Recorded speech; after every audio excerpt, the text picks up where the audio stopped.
And now, it's time for another Dice Tower review with Tom Vasel. Hey folks, today we're taking a look at GYUMI Genius. Now this is a sequel to a game that I reviewed back in 2014, just called GYUMI. It's a memory game about fruit. This is essentially the same thing, they just added a few more memory elements to it. Not too many, you'll see what I mean.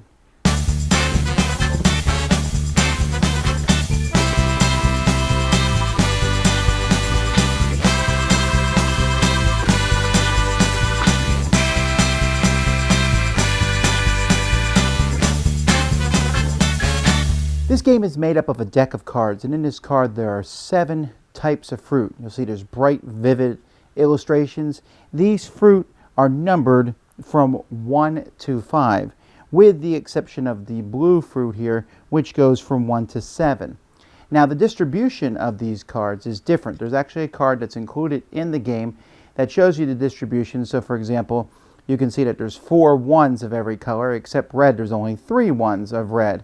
And there's 3 2s, and again, red is the one odd man out, but red has 3 5s, and blue has another kind of odd distribution.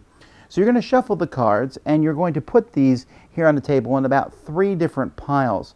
And on a player's turn, they can draw the top card from a deck, or they can draw one of these cards. When you take a card, you can take that card and put it in a pile in front of you. If you take the card from a discard pile, you replace it. Sometimes you may draw a card and you may say, oh, I don't want that card. Actually, I do want this one. I'll put this one down. I want that one too. So maybe the next card. Okay, let's say I don't want this one. I can place it here on top of one of the discard piles. However, when you take a card, and you notice that I'm starting here with 1s, but you don't have to. So for example, well, there's a 2. Let's say I draw the blue 7. I can start a blue pile with the blue 7. The only caveat is when you start these piles and when you put a new card in the pile. So if I put a card on top of another card, I can't look at the cards underneath it for the rest of the game, not until the end. So I can put this 1 on top of the 7, and I just have to remember that there's a 7 there. You never want 2 cards with the same number in a deck, so this one obviously I'm not going to put there. I'll definitely put a 2 on top of it. I'll put a 2 on top of that. This 6 blue I'll put over here. I'll put a green 3 there, a green 5 there, a brown 1 there, a blue 1. Did I get the blue 1? I think so. An orange 1. I think I got the orange 1. Blue 7. A yellow 1. No, I'm not going to put that there. I already got the yellow 1. A purple 2. I already got that. And so players are just going to go around taking these different cards and putting them on piles. The game is going to end when 2 of the draw piles are gone completely. At that point, players are going to take their piles and they're going to pick them up and score them. Now, like I said, most of the cards, except blue, have 1 through 5. And so when you have these numbered cards, so here's 1 through 5 of the pineapples, for example. If I have less than 5, I can still score points, but you're trying to get a run. So 1 will give me 1 point. And you can see here on the other side of this card, the points it gives me. If I have 1 and 2 of yellow, I get 3. If I have 1, 2, 3, I get 5. If I have 1, 2, 3, 4, I get 8. And if I have 1 through 5, I will get 11. So in this case, I'm going to get 11 because I have 1 through 5. But let's say, for example, I had 2 through 5. I get 0 because you need at least a 1 to get a point. A 1 and a 2 is fine. Let's say I have the 1, 2, and the 4. I'm only going to score for the 1 and the 2. Let's say I have a 1, 2, 3, 4, 5, and a 1. Busted. Nothing. If you have 2 duplicate numbers, you will get no points at all. And of course, since the blue goes up to 7, blue can also get you the most points. Now you notice there's some other points here at the bottom. That's because a few of the numbers have a white number on a dark background. See, this is the regular brown coconut 1, and this is a special one. So 1, 2, 3, 4. These are the genius fruits for whatever reason. If you have a 1 through 5 of these, you will score 33 points, which is amazing.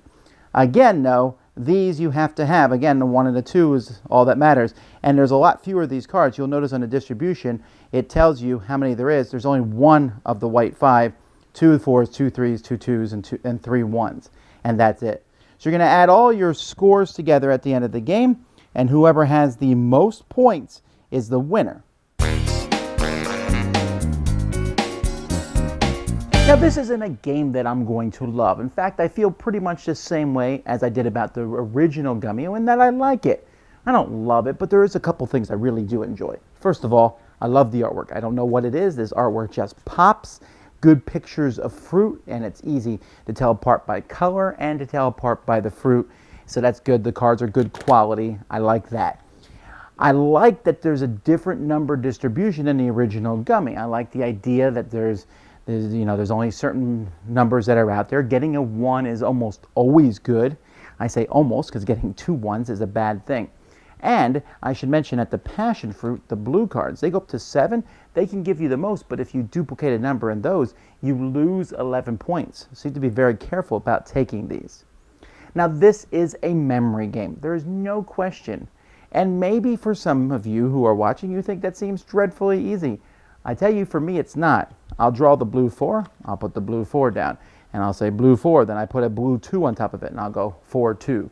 And then later on, I'll get the 3. And I'll go, okay, I got the 4, 2, and the 3. Then later on, I'll get the 1.